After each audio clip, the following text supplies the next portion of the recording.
Ruth Collingwood blinked slowly as the ceiling above her came into focus.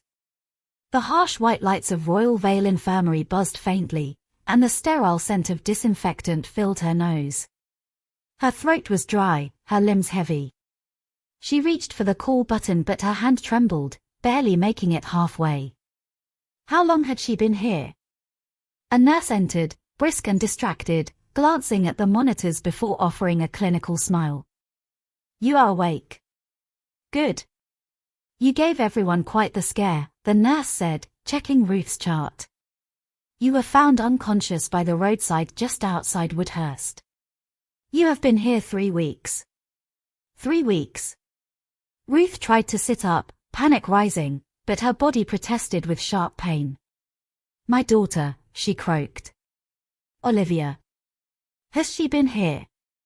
The nurse paused, eyes flicking towards the door. "No one has visited, I'm afraid." Perhaps they were not informed. Not informed? That was impossible. Olivia was meticulous. Ruth always made sure her emergency details were up to date. She had family. She had people. She was not alone. When the nurse left, Ruth tried to piece together what had happened.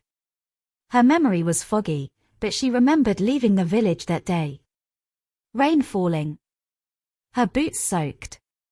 A strange feeling that she was being followed. Then nothing. Later that evening, when the doctor came in, Ruth asked again. "Please. My daughter, Olivia Bennett. Can you check if she was contacted?" The doctor nodded and stepped out. Ruth waited, heartbeat pounding in her ears. Minutes passed. When he returned, his face was unreadable. "There is no contact number listed for an Olivia Bennett. Are you certain that is the correct name?" Ruth felt the floor shift beneath her. "Of course I am certain. She is my daughter. We have no record of next of kin." In fact, he glanced at the tablet in his hands. "Your file is almost empty. No address. No general practitioner listed. It is unusual." That night, Ruth lay awake, staring into the darkness. She tried calling Olivia from the hospital phone, but the number was no longer in service. She asked for a nurse to check online for her family. But the name Ruth Collingwood yielded nothing. No social media. No property records. No recent posts. It was as though she had never existed. A week later, when she was discharged, the hospital gave her a basic set of clothes and a bag with her name hastily scrawled on it. The only identification inside was an old library card. She returned to Woodhurst by bus, clutching the worn bag to her chest. The town looked just as she remembered. The flower shop on the corner. The green outside St. Bartholomew's. But when she reached her cottage on Wren Lane, it was no longer hers. New paint. New door. Children's bikes on the drive. She knocked. A woman answered, holding a baby on her hip. "Can I help you?" The woman asked kindly. I used to live here," Ruth managed. The woman tilted her head. "We have owned this place for nearly a year now. Bought it from an Olivia Bennett. Never heard of a Ruth Collingwood." Ruth staggered back, heart pounding.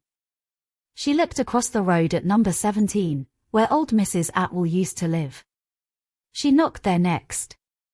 But Mrs. Atwell was gone. A young couple lived there now. And they had never heard of her. Ruth walked the streets until dusk. Every familiar face was missing. Shops run by strangers. Her bank card declined. Her name vanished from the system. She sat on a bench as the streetlights flickered on. And for the first time in her life, Ruth understood what it meant to be erased. 3 days had passed since Ruth returned to Woodhurst. She had been staying in a cheap room above the local pub, trading silence for shelter. The landlady, a stout woman with tired eyes, did not ask questions. Ruth was grateful for that. Each morning, Ruth retraced the old streets she once knew, hoping to find something, someone, that remembered her. But the village had changed. Her world had been scrubbed clean. Every door she knocked on yielded only confusion or pity. She was a ghost walking among the living. Until she reached the bookshop. It sat quietly between a bakery and a post office, with faded letters spelling out Holden's Books above the window. A familiar scent wafted out when she pushed the door open, paper, dust, and lavender polish. The bell jingled. From behind the counter, a thin woman with silver-streaked hair looked up. Her eyes widened the moment they met Ruth's. Ruth! It was Beatrice Holden. Ruth nearly collapsed with relief. Her knees buckled as Beatrice rushed forward and held her, arms tight and trembling. "I thought you were dead," Beatrice whispered. "I think they wanted me to be," Ruth murmured. They sat at the little table in the back of the shop, tea between them, the old clock ticking softly above. Beatrice listened as Ruth recounted everything, the hospital, the missing records, the vanished house, Olivia's name on the deed. Beatrice's face grew pale. "I always knew Olivia was ambitious, but this is monstrous. She has erased me," Ruth said quietly. "And no one questions it." Beatrice shook her head. "There was a funeral. About 3 weeks ago. I remember because someone sent a notice to the shop. A simple card. In memory of Ruth Collingwood. But I never saw a service. No obituary. No church bells. Just silence." Ruth's hands trembled. "Why would Olivia fake my death?" Beatrice leaned in. "Money. The house. The will. Daniel left you everything, Ruth. But if you are dead, it passes to her. You always told me you refused to split the inheritance until she was ready." "She was not ready," Ruth said flatly. "No," Beatrice agreed. "And she proved it." A sudden gust of wind rattled the shop front. Beatrice rose to close the door, pausing before she turned the lock. "You should not be out there alone," she said. "If she has gone to such lengths, she might do worse." Ruth shook her head. "I need answers. I need proof." "You will not find them in Woodhurst," Beatrice warned. "But perhaps in Sheffield. Olivia is there. That is where she practices now. I remember seeing her name on a poster at the Law Society." "She will not recognize me," Ruth said, a strange fire lighting behind her eyes. "She thinks I am gone. And that is my advantage." That night, Ruth stayed in Beatrice's spare room above the bookshop. She lay awake beneath a patchwork quilt, the muffled sound of rain against the windows. For the first time since she woke up in the hospital, she felt something stir inside her. Not fear. Purpose. 2 days later, Ruth stood outside the grand stone building of the Sheffield Law Society. The morning was grey and cool, with low clouds pressing down on the city like a lid. She adjusted the borrowed coat Beatrice had given her and stepped through the glass doors, her heart thudding in her ears. The receptionist barely looked up. "I'm here to inquire about one of your members." "Olivia Bennett," Ruth said calmly, her voice steady. The woman tapped a few keys on the keyboard. "Miss Bennett is in chambers at Cartwright and Wren, 3 blocks north. Would you like the address?" Ruth nodded. She scribbled it down, thanked the woman, and walked into the cold. Cartwright and Wren was a pristine office front, polished brass plaque on the wall, frosted glass windows. Ruth waited until lunch hour before slipping inside, unnoticed among the foot traffic. A digital board inside listed the solicitors on site. There it was. Olivia Bennett. Partner. Ruth's stomach twisted. She found a seat near the back of the reception area and waited. An hour passed. People came and went. Then Olivia walked through the corridor, sleek in her navy suit, her heels clicking smartly across the marble floor. She looked older. sharper. Her hair was darker now, pulled back tightly, and her voice when she spoke to the assistant was cool and detached. Ruth froze. Her own daughter, less than 10 feet away. And there was no recognition in Olivia's eyes. She might as well have been a stranger. That night, Ruth returned to Beatrice with more questions than answers. They pored over old documents Ruth had saved in a battered folder tucked beneath the quilt in her suitcase. Among them was a faded photocopy of Daniel Collingwood's will. This was the last draft before he passed, Ruth said. Everything to me. Then to Olivia, only after I died. Beatrice studied it. And the official version. I never saw it again. Olivia said she handled it all. That there was no need for probate because everything was settled. Beatrice frowned. That is not how it works. They began digging. Over the next few days, Ruth made discreet visits to the local registry office, a solicitor's archive, and even a council records room. Every place gave her the same answer. There was no legal record of a will from Daniel Collingwood. As far as the system knew, he had died intestate. That is impossible, Ruth whispered. They traced back transactions.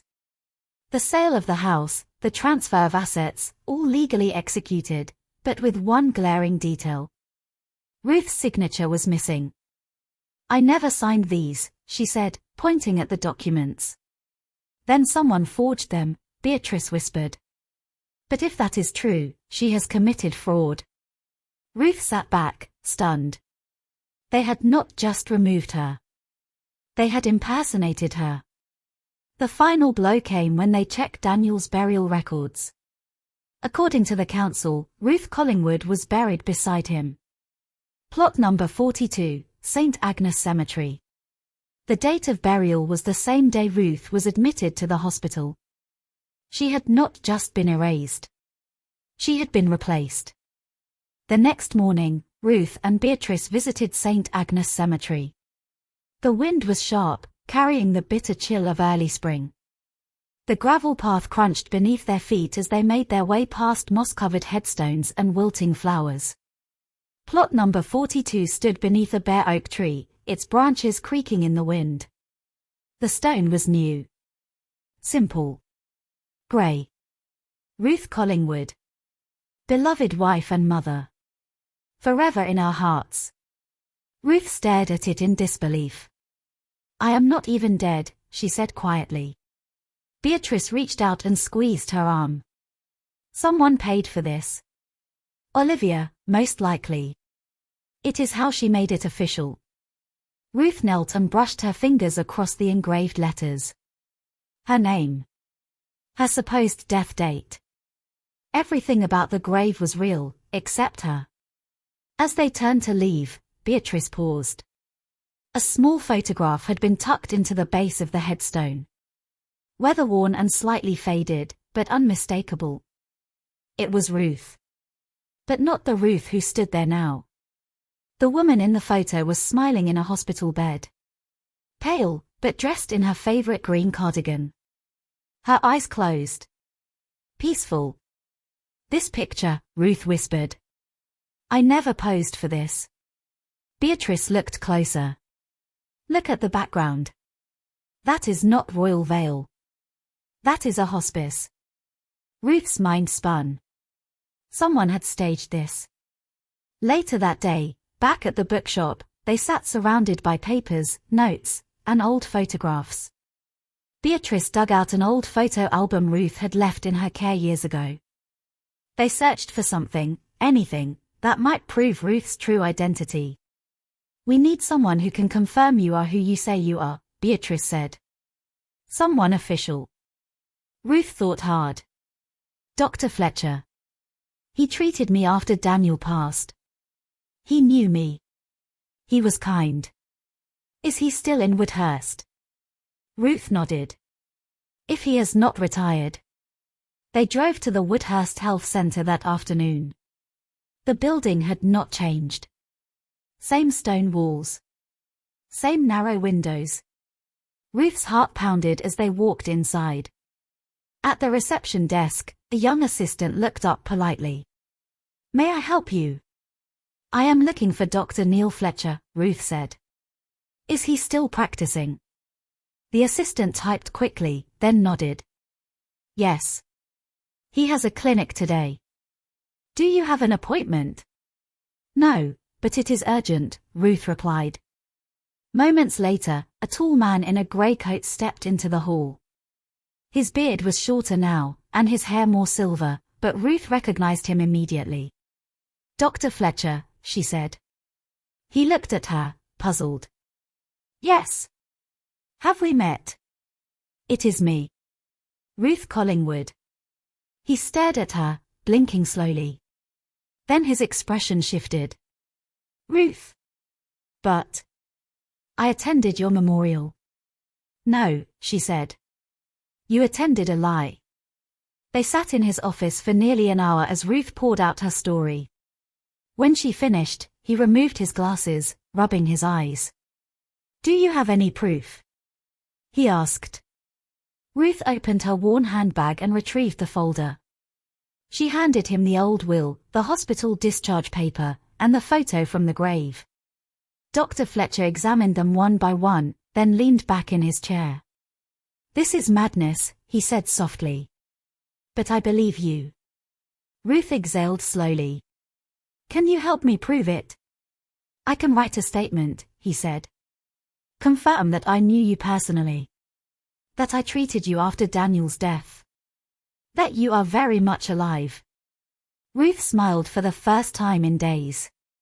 But the relief was short-lived. As they stepped out of the clinic, a black car was parked across the street. Tinted windows. Engine running. The moment Ruth looked up, it drove away. Fast. Beatrice gripped her arm. "They know," she said. The next morning, Ruth and Beatrice met Dr. Fletcher at his office before it opened to the public. True to his word, he had prepared a formal letter, signed, stamped, and backed by medical records. It stated clearly that Ruth Collingwood was alive, had been treated under his care, and could not have been buried on the date recorded in the council documents. They now had their first real piece of evidence. "Be careful," he said as he handed Ruth the envelope. "Whoever went to this much trouble will not stop now." As they left, Beatrice turned to Ruth. "There's someone else we need to find. Someone who might know what Olivia was doing during the time you were in hospital. Someone close to her." Ruth nodded. "Her husband. Jamie. He vanished, remember?" said Beatrice. "Last I heard, they separated 6 months after Daniel's death." Quietly. No announcement. "Then he might know something," Ruth said. "And he might be the only one with a reason to talk." Beatrice reached out to an old friend who worked at a private law registry in Leeds. By late afternoon, they had a lead. Jamie Bennett had filed a change of address and moved to a small town on the coast, Whitby. Alone. They packed a bag and took the train that evening. The ride was long and grey, the hills rolling past in silence, but Ruth barely noticed. Her mind raced. The man who had once been her son-in-law had disappeared without explanation. If Olivia had erased Ruth, perhaps Jamie had tried to resist, and been forced out. They found his flat above a quiet bookshop, tucked along a cobbled street that overlooked the sea. A lone bicycle leaned against the railing. Ruth knocked. It took a while, but then the door opened. Jamie looked older. Tired. His hair had thinned, and the spark in his eyes had dulled. When he saw Ruth, he froze. "Jesus," he breathed. You are alive." Ruth stepped forward. "So you knew." He opened the door wider and let them in. "I did not know for sure," he said, once they were seated inside. "But I suspected something was wrong. Olivia, she changed. After Daniel died, she became cold. Secretive. I kept asking questions. About you. About the house. She told me to stop digging. Ruth's voice was calm. So you left her? He nodded. She said you had passed. That you had a quiet funeral. But I never saw a death certificate. She kept everything locked down. I tried to contact Beatrice once, but the message never sent. Beatrice raised an eyebrow. I never received anything. Figures, Jamie muttered. She blocked everything. Controlled everything. Even changed the locks on the family home before I had a chance to get my things. Ruth pulled out the folder with the forged documents. Jamie examined them carefully. These are not your signatures. I saw your writing on Christmas cards for years. This is a copy. Sloppy, too. We are going to bring the truth out, Ruth said. But we need help. Jamie looked up, something returning to his face, a sense of resolve. I still have copies of Daniel's financial files. Old backups. He always kept printouts in the safe. Olivia never found them. They are in storage. Can we get them? Beatrice asked. Jamie nodded. Tomorrow morning. They left just after midnight, staying at a small guest house near the harbor. The wind off the sea moaned against the windows. Ruth lay awake again, but this time not from fear. She was getting closer. They had proof. They had a witness. And now, they had the one thing Olivia never expected. Survivors. The morning air in Whitby was laced with salt and damp mist as Ruth, Beatrice, and Jamie made their way toward the industrial park on the edge of town. Jamie led them to a row of dull, corrugated metal units. Unit 12 stood at the far end, its padlock rusted with time. This is it, Jamie said, unlocking it with a small brass key. The door rolled open with a groan. Inside was darkness, the scent of old paper, dust, and cold concrete. A metal shelf lined the back wall, stacked with cardboard boxes, some collapsed from damp. Jamie reached for a light switch and pulled it down. A dull yellow bulb flickered above. I packed this place when I left her, Jamie said. Didn't think I'd ever come back. He opened one of the larger boxes and began digging through labeled folders. Ruth stood motionless for a moment. She was surrounded by echoes of the life Olivia had tried to erase, Daniel's handwritten ledgers, photographs in broken frames, documents stamped in faded ink. A world once hers, now hidden in shadows. Here, Jamie said, pulling out a bundle wrapped in wax paper. Daniel's personal records. These are untouched. They set the papers on an old folding table, their breath visible in the cold air. Ruth opened the bundle slowly, her fingers trembling. Inside were dozens of printed bank statements, letters, and Daniel's handwritten notes. Some of the documents were marked with yellow tabs, notes Daniel had made about his will, investments, and property deeds. Look, said Beatrice, pointing at one. This letter, he wrote to his solicitor about finalizing the will. 2 months before he passed. And here's his signature, Ruth said. This is proof he intended to leave everything to me. Jamie nodded. Now compare that to the so-called transfer papers Olivia filed. They're nowhere near the same hand. Fraud, Beatrice whispered. Layer upon layer. But the most damning piece came next. A sealed envelope marked, to be opened in the event of Ruth's death.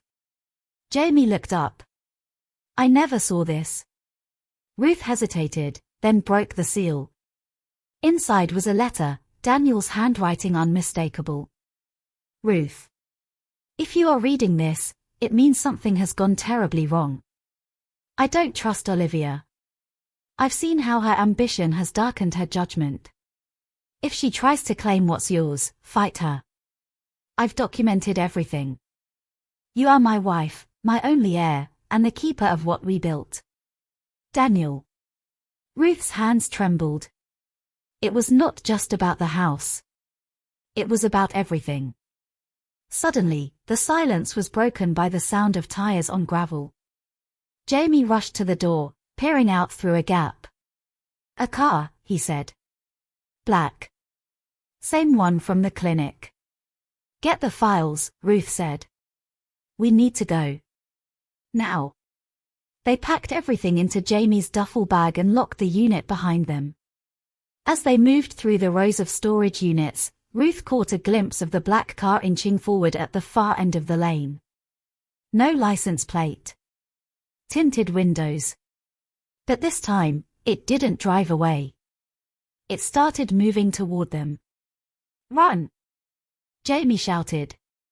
They sprinted across the lot, gravel crunching underfoot, breath sharp in their lungs. Beatrice fumbled with the car keys and flung open the doors. They piled in, Jamie tossing the bag into the back. The car was coming faster now. But Beatrice had already thrown the gear into reverse.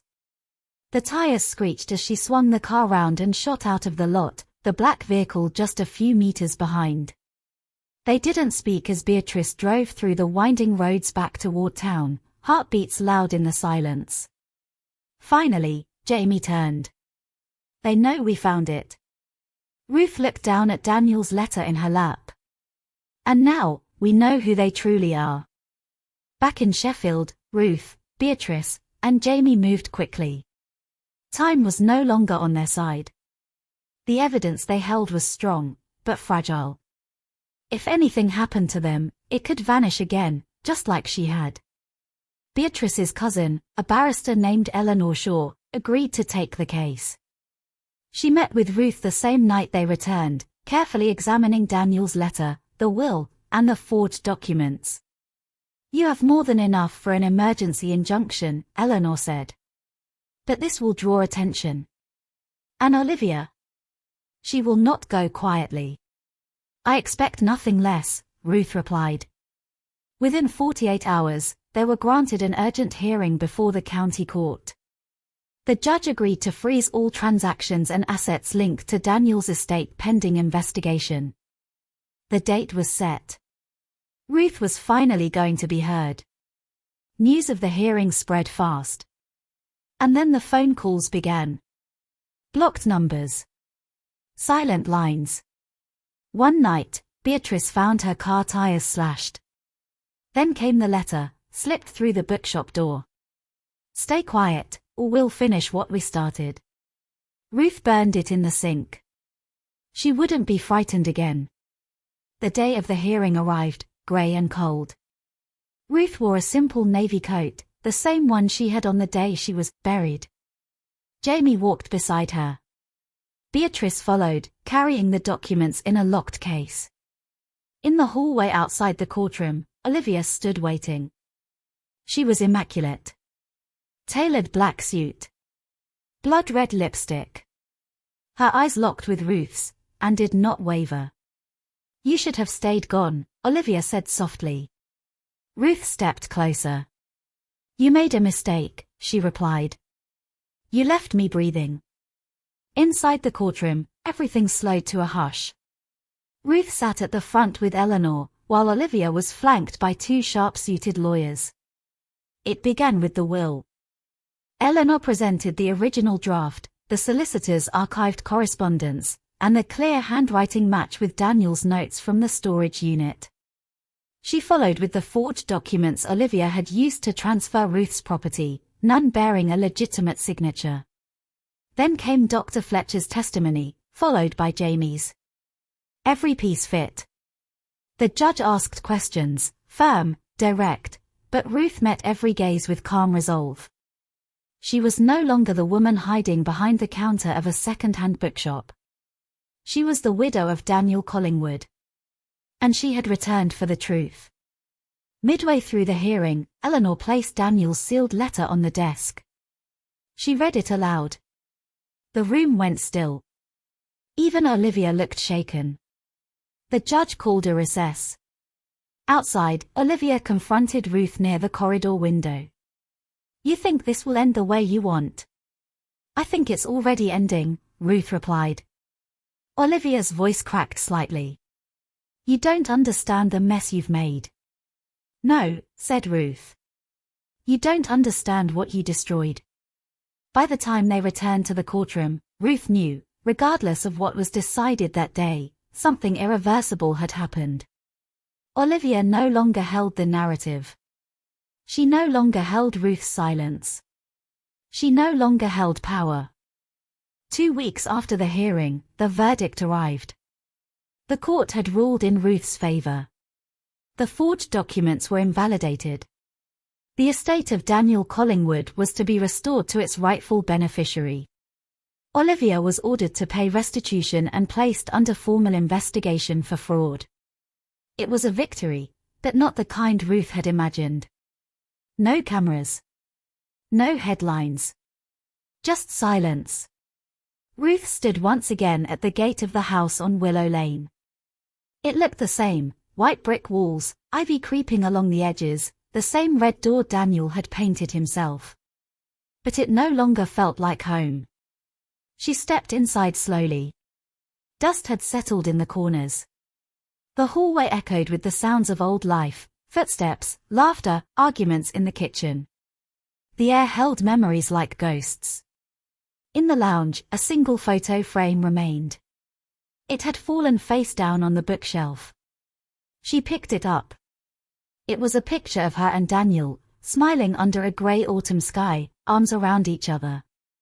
The photo had a crack through the glass, but their faces remained untouched. Jamie helped her sort through the rooms. Beatrice joined in later with tea and biscuits. They worked in silence, returning the pieces of Ruth's life to their place, one box at a time. "I do not want all of it back," Ruth said quietly. Jamie paused. "No.